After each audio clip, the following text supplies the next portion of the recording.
C'est, sans aucun remords, les enquêtes d'Amber Young, tome 2, écrit par Blake Pierce, lu par Caroline. Chapitre 1. En tant que gérante du Hambledon Hotel, à Washington, Marnie avait de nombreuses responsabilités. Il lui appartenait de s'assurer que les clients soient contents et disposent de tout ce qu'il leur fallait.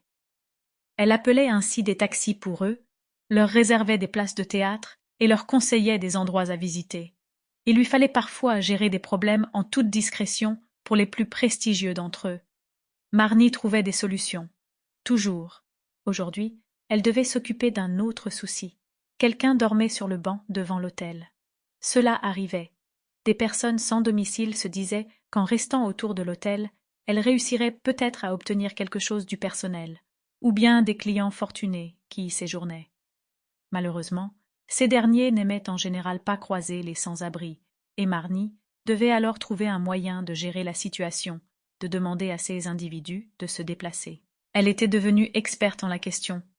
Elle avait appris quand et comment inviter quelqu'un de s'en aller, quand offrir discrètement de la nourriture par la porte de derrière, près des cuisines, quand menacer d'appeler la police, quand se montrer compatissante ou faire preuve de fermeté. Dès qu'elle mit le pied dehors, Marnie eut l'impression qu'il s'agissait de l'une de ces occasions où elle allait devoir se montrer un peu dure.